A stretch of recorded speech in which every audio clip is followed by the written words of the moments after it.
Rakennusinsinööri podcast. Puhetta, joka kantaa. No niin, ja tervetuloa taas Rakennusinsinööri podcastin pariin.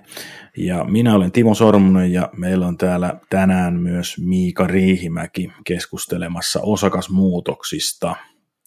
Joo, terve vaan.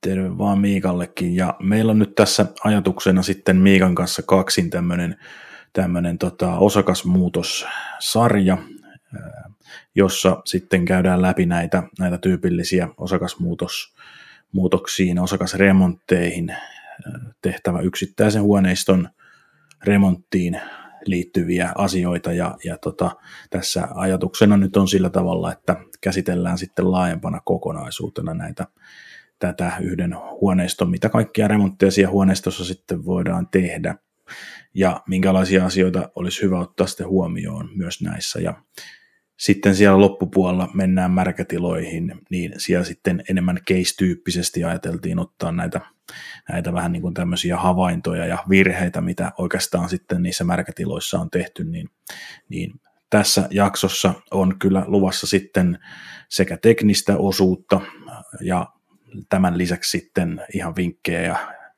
vinkkejä sitten osakkaillekin, jotka muutostyöremonttiin ryhtyvät. Näin, mutta nyt jos lähdetään tästä eteenpäin ja tässä ensimmäisessä jaksossa yleistä osiossa ajateltiin vähän käydä tätä AS-Oy-lakia, asunto-osakeyhtiölakia jonkun verran läpi, vaikka se vähän tylsältä ehkä kuulostaakin, mutta sitä läpi ja sitten lyhykäisyydessään osakkaan muutostyöremontin kulkua, että minkälaisia steppejä siellä on.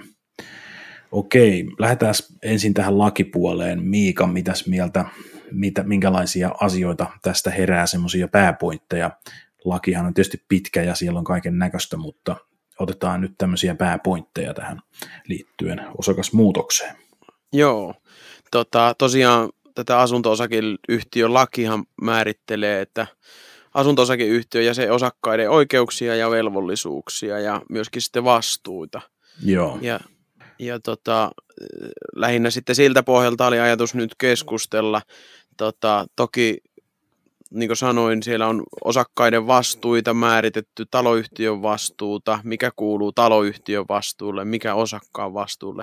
Ja pitää muistaa, että tietysti eri yhtiöillä voi olla myös tästä poikkeavia vastuunjakotaulukoita, mutta tämä on hyvin normaalisti kyllä määräävä. Joo, se on pääsääntöisesti on kyllä se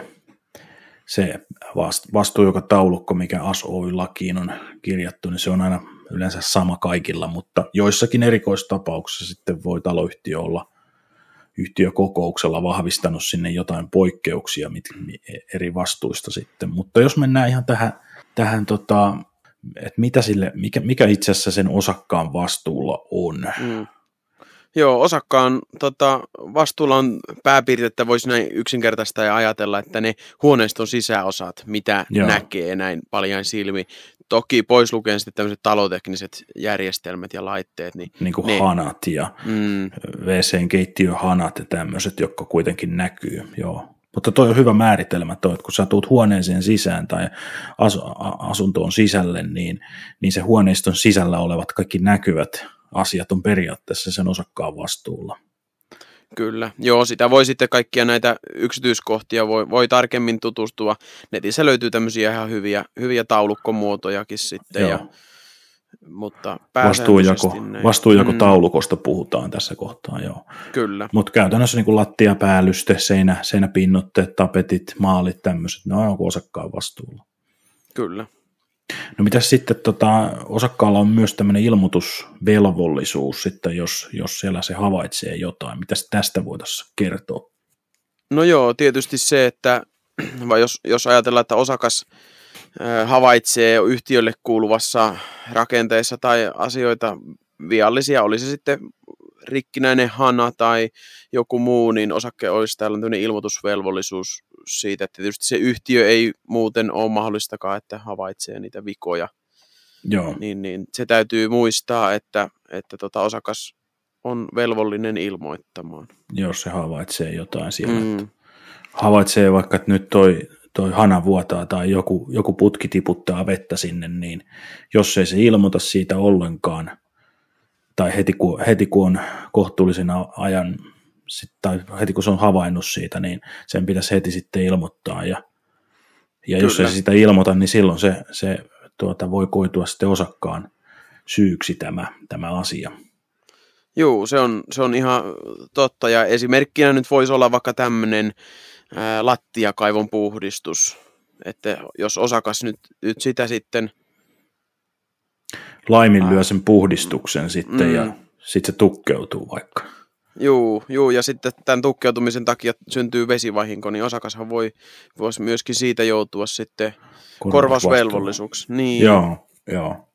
Kuinka usein muuten tämäkin on hyvä kysymys, että kuinka usein lattiakaivo märkätiloissa, kylpyhuoneessa, niin kuinka usein se pitäisi putsata?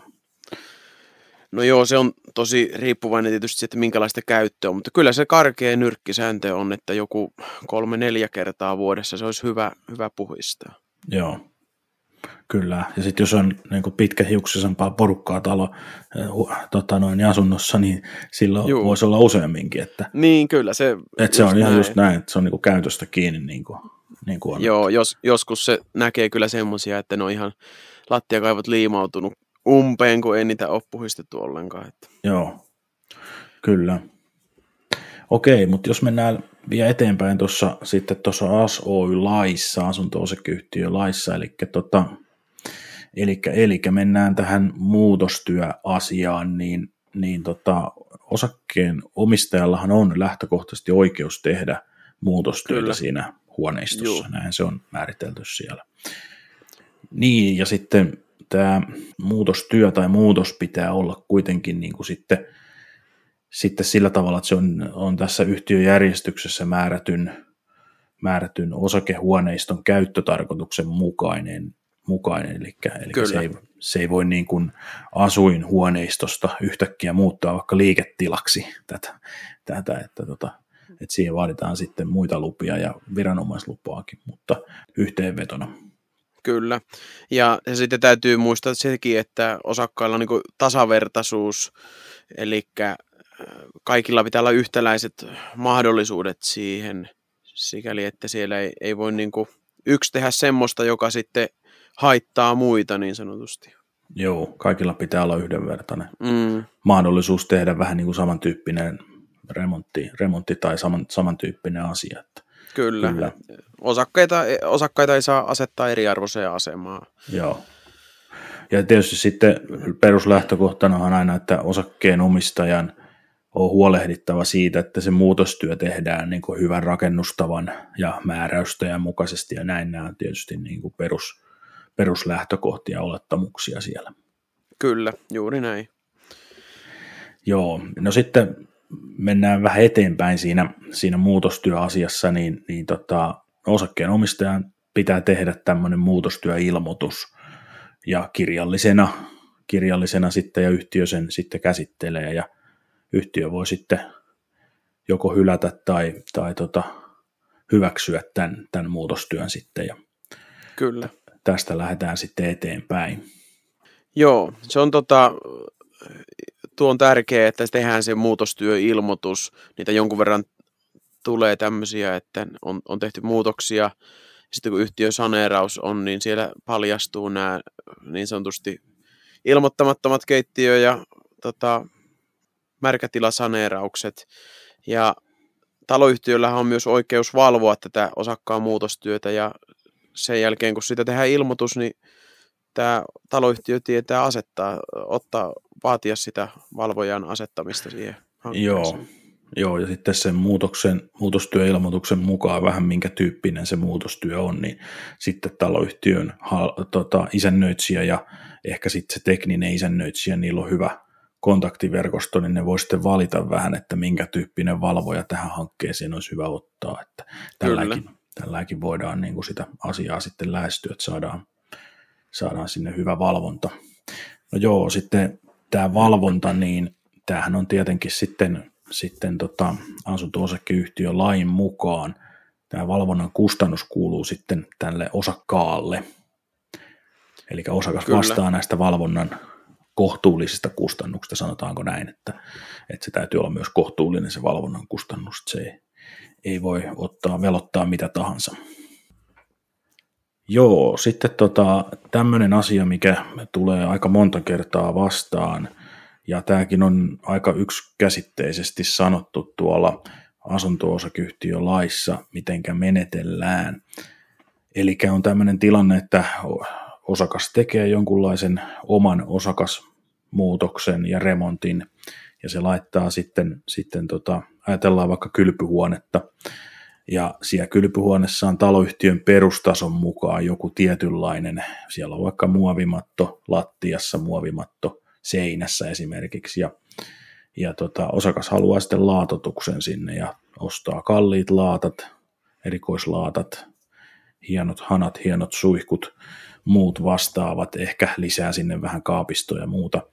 Ja sitten tuleekin taloyhtiön putkiremontti, ja taloyhtiö tarjoaa lähtökohtaisesti siihen perustasoon aina takaisin sen, ellei sitten muuta siellä päätetä kokouksissa, mutta perustasoon tarjotaan takaisin, ja putkiremontti tulee siinä, joudutaan monesti purkaan nämä kylpyhuoneet, että päästään niin putkiin käsiksi ja järjestelmiin käsiksi ja muuta, niin sitten ne laatat ja se just remontoitu, vaikka taas vuosi sitten remontoitu tämä kylppäri, niin valitettavasti se joudutaan monta kertaa purkamaan.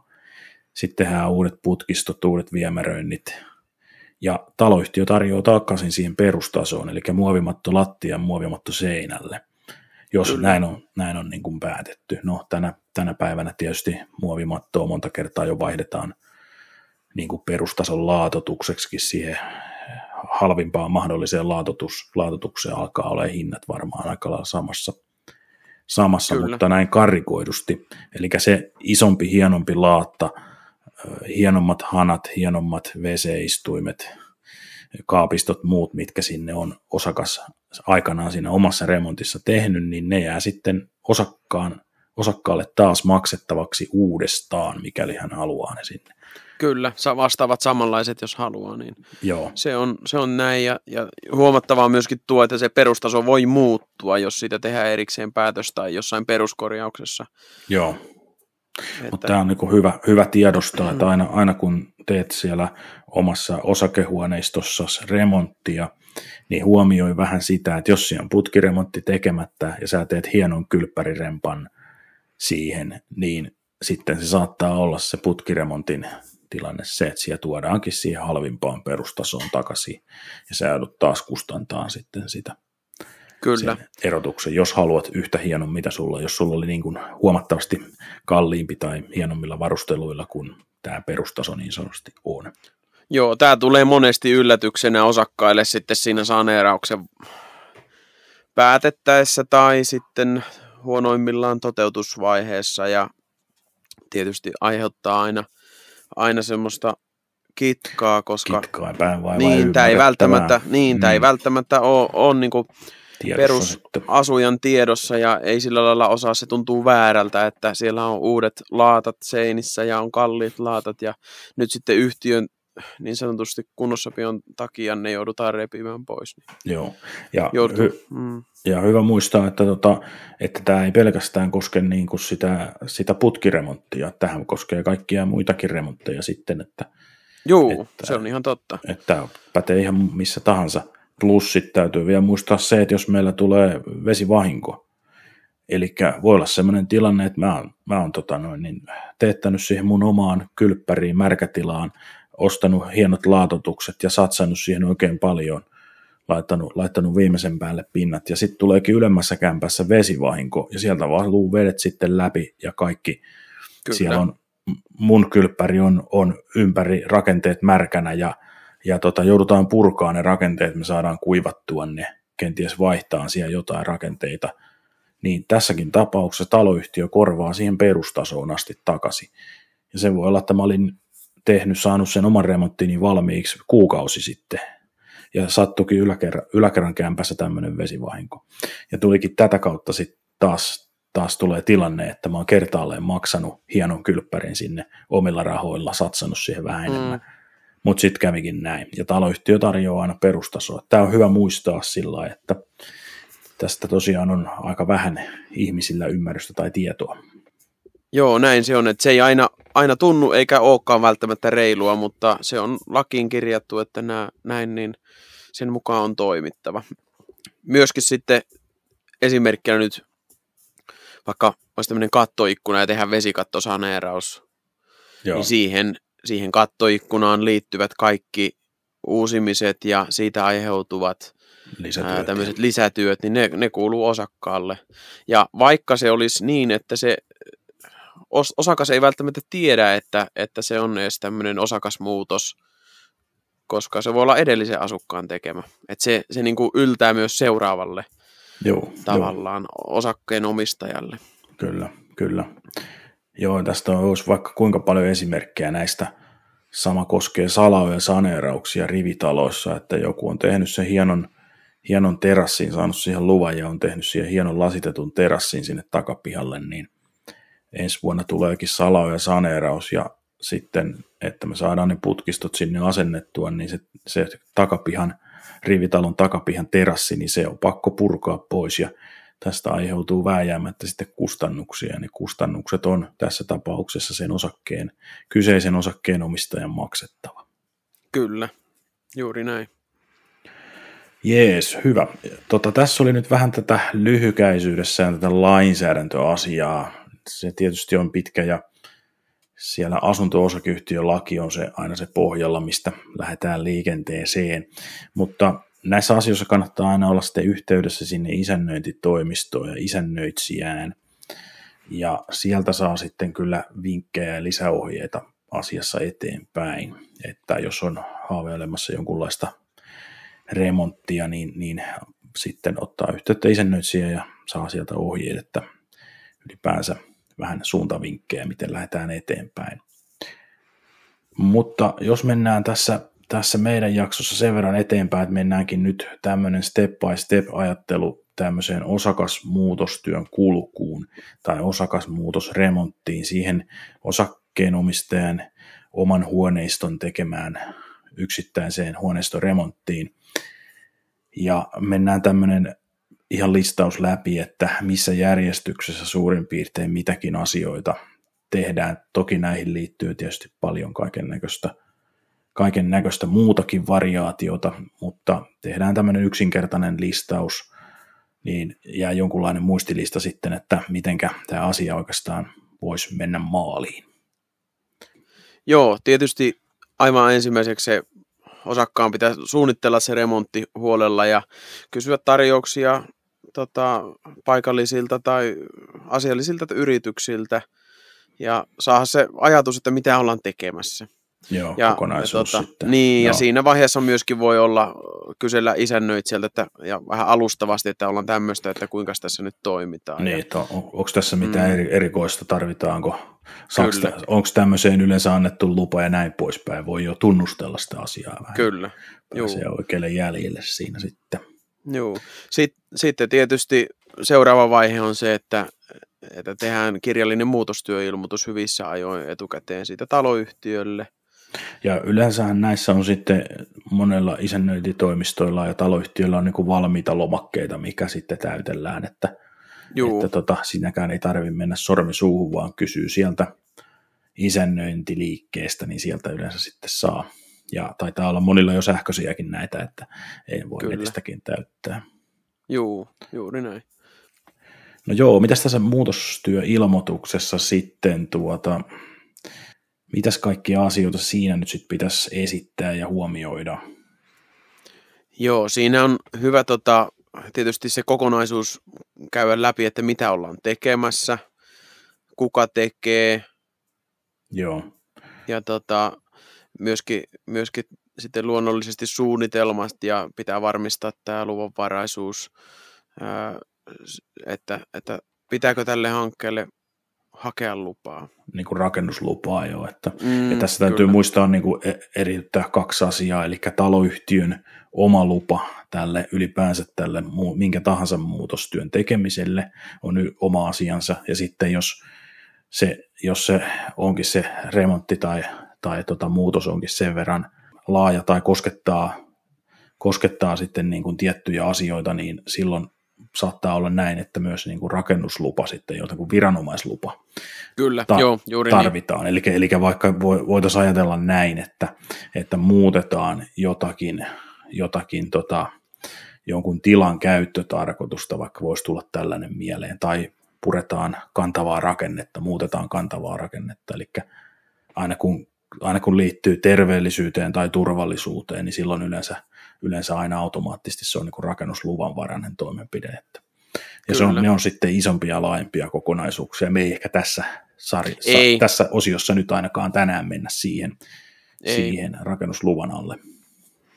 Joo, näin se on. Ja sitten tietysti se urakoitsija, kun muutostyöilmoituksessa hyvin monesti pitää se ilmoittaa, niin on hyvä sillä lailla varmistaa, että se yritys on luotettava ja se on ammattitaitoinen. Joo, elikkä tarkistaa, että Y-tunnus on olemassa ja kyllä. ytj.fi, sieltä voi tarkistaa, onko yrityksellä verovelkaa ja näin edespäin. Ja tietysti, että ne on ammattitaitoisia, niin kyllä. Sitä varmistaa, että on tehnyt kyseenlaisia remontteja paljon sitten. Vaikkapa märkätiloissa voi sitten tarkistaa, että onko märkätilalla asentajan vedeneristäjäsertifikaatti voimassa tai muita tämmöisiä. Joo, nehän muun muassa löytyy ihan vapaasti tuolta netistä kaikkien nähtävinä haulla, niin Kyllä. nämä on tämmöisiä syytä käydä läpi siinä ja ihan kyselläkin voi urakoitsijoilta sitten. Kyllä. Vähän referenssilistaa, että montako sataa kylppäriä on tehnyt.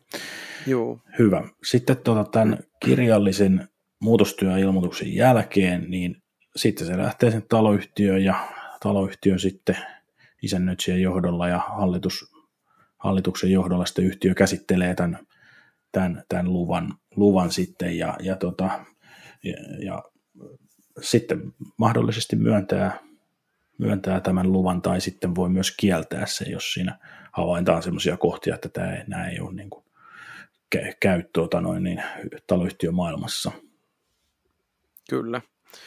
No joo, sitten jos lähdetään siitä, että ollaan saatu se taloyhtiöltä lupa, ei vaadita viranomaislupaa, niin tietysti se on ennen töiden aloittamista, jos on vanha kiinteistö, ennen 1994 rakennettu, niin AHA-kartoitus, eli asbesti- ja haitta-ainekartoitus, pitää siitä tehdä, ja tähän ei riitä se, että ottaa itse pelkästään jonkun näytteen, vaan siitä pitää tehdä ihan tämmöinen niin kuin ammattitaitoisen kartoittajan tekemä kartoitus.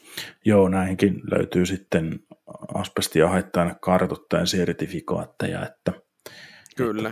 Ja lähtökohtaisesti aina se 94 ja 95 vuosi meillä on siellä niin kuin semmoisena, kun asbestin käyttö on Suomessa kielletty, sitä ei enää saanut käyttää, mutta toki niitä voi esiintyä myös senkin jälkeen, että AHA-kartoitus on yleensä aina Kyllä. Ja sehän on, AHA-kartoitus tarkoittaa asbesti ja haitalliset aineet, eli siellä voi olla myös muitakin haitallisia aineita kuin asbesti. Kyllä, juuri näin. Niin aina sitten hoidettava kuntoon. Joo, no sitten kun lähdetään siihen remonttia tekemään, niin sitten tietysti on niin kuin osakkaan tai asukkaan osalta asiallista tiedottaa muita asukkaita tästä remontista, että tämmöistä on tulossa vaikka sinne taloyhtiön sovittuun paikkaan ilmoitustaululle tai alaoveen vähän lappua voi laittaa teipillä kiinni, että hei, asunnossa se ja se tehdään remonttia tällä välillä, että pahoittelemme äänistä ja näin edespäin. Pyrkiä sitten myös itse omalta taholtaan kanssa sitten katsoa, että siellä remonttimiehet toimii ja opastaa niitä sillä lailla, että siitä ei aiheudu sitten ylimääräistä haittaa siitä omasta remontista. Kyllä, joo, esimerkiksi nyt otetaan taas se märkätila, saneeraus ja kerrostalo, niin se piikkausääni ja kaikki tämmöiset kuuluu kyllä niin selvästi, että joo, ja purkumateriaalia viedään aika paljon siellä portaikossa ja hissillä ja käytävissä, että ei sotketa sitten paikkoja, pidetään ne siistinä. Kyllä, joo. Ja tässähän on ihan semmoinenkin jo paloturvallisuusasia, että kaikki nämä kerrostaloissakin nämä porraskäytävät ja uloskäytävät, mitkä johtaa ulko-ovelle, niin ne on aina poistumisteitä ja täytyy muistaa, että poistumistiet pitää aina olla avoimia esteettömiin, sinne ei saa mitään tavaroita säilöä. Niin nämäkin asiat sitten, ettei remonttitavaroita sinne purkujätteitä jätetä viikonlopuksi sitten käytäviin. Kyllä.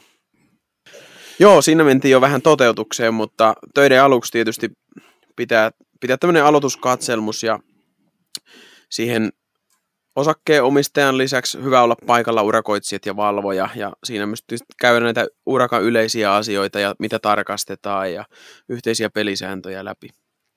Joo, ja sitten monta kertaa siinä se valvojakin on yleensä aina sitten, että esittelee, että no milloin hän tulee käymään, sovitaan nämä stepit, että purkukatselmus, sitten vedeneriste seinästä, lattiasta, sitten ja tällaiset niin kuin nämä stepit, loppukatselmukset, muut. Kyllä. Näitä työnaikaisia katselmuksia sitten siinä, ja vähän aikataulutusta, että milloin ne olisi. Joo, ja sitten tietysti työnaikaiset katselmukset Timo tuossa mainitsikin, ja lopuksi tämmöinen yhteinen loppukatselmus, ja siinä sitten todetaan se töiden valmistuminen, ja myöskin sitten esimerkiksi nyt tämä märkätilasaneeraus, niin hyvä käydä läpi tämmöinen muutostyön dokumentointi, eli kaikki sähkömittauspöytäkirjat ja muut tulee olla siihen mennessä tehtynä sitten. Joo, siinä tulee tämä valvoja yleensä sitten tekee jonkunlaista valvontamuistioa näistä asioista. Ja tässähän on hyvä muistaa niin kuin taloyhtiön puolesta ja osakkaan puolestakin, että tämä osakkaan, tämä valvoja, joka on otettu tähän osakasmuutostyöhön, niin sen tarkoitushan on lähtökohtaisesti valvoa osakkeen omistajan etua, mutta ennen kaikkea taloyhtiön niitä rakenteita, että ne kaikki rakenteet, vedeneristeet, tekniset laitteet, järjestelmät, lämmöneristeet, muut, niin ne kuuluu taloyhtiön kunnossapitovastuulle ja sitten valvoo, että nämä taloyhtiön rakenteet tehdään asiallisesti. Kyllä. Mutta muistettava kuitenkin se, että se myös samassa yhteydessä valvoo sitä osakkeenomistajankin etua siinä sitten, jos tämmöistä jotakin epäkohtaa siellä tulee huomattua sitten. Kyllä, juu, ehdottomasti näin. No niin, tässä oli osakasmuutokset, ensimmäinen jakso ja yleistä osio vähän käytynä läpi, ja seuraavassa jaksoissa meillä tulee sitten huoneiston yleisiä remontteja ja keittiöremonttiin liittyviä asioita. Pistähän kanava tilaukseen ja seurantaan, niin saat vinkit sitten tulevista jaksoista, ja me kiitämme tällä kertaa täältä. Kiitoksia, moi! Kiitos, moi moi!